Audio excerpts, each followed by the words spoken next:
Da part 3'te çevirmeyin. Rasulu hər gidə bir də söyməliyəm ha. Can birə düşürdürəm uşağı. Can birdə yəni. Başlamışam, vurmuşam. Nə bilim bu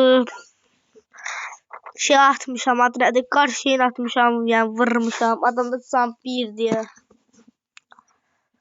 Getdim bir dənə də güllə vurdum. 48. Can 1'ə düşdü. Həqiqi deyirəm, can 1'ə düşdü. Rasul da getdim o axırıncı gülləni vurmaya. Rasulun da belə-beləsin. Getdi məndən tez çilimi çaldı. Çilimi deyirəm, çilimi çaldı. Ölüm.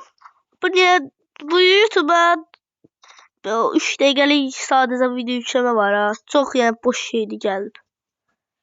Yəni heç xoşuma gəlmədi də.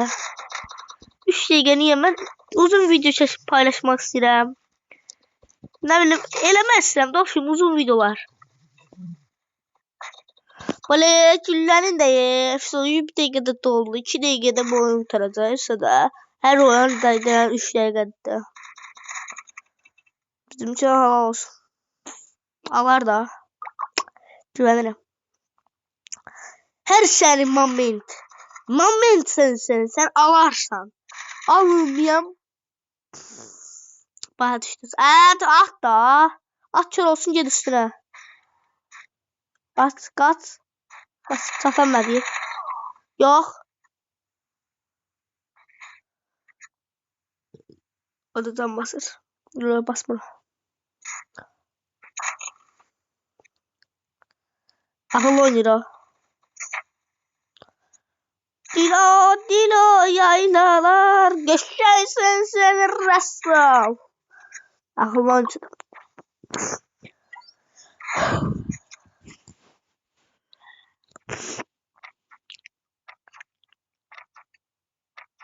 Xahiş edirəm, abone olun.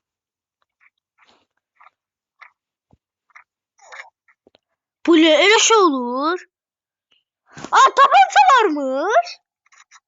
Allah'ım olsun haberim yok idi.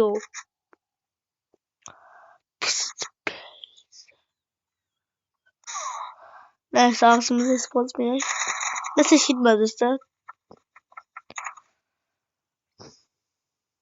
İnşallah izlemiyor. Ben asla sesime gelsin. Ben asla sesime gelmeyeyim. Her 2 dəfə gəlir, mən 1 dəfə gəlir. Yox, elə bil ən birinci zaman seçmişdim silahı.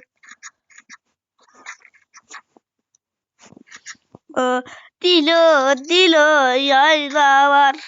Part 3'ten gəldim.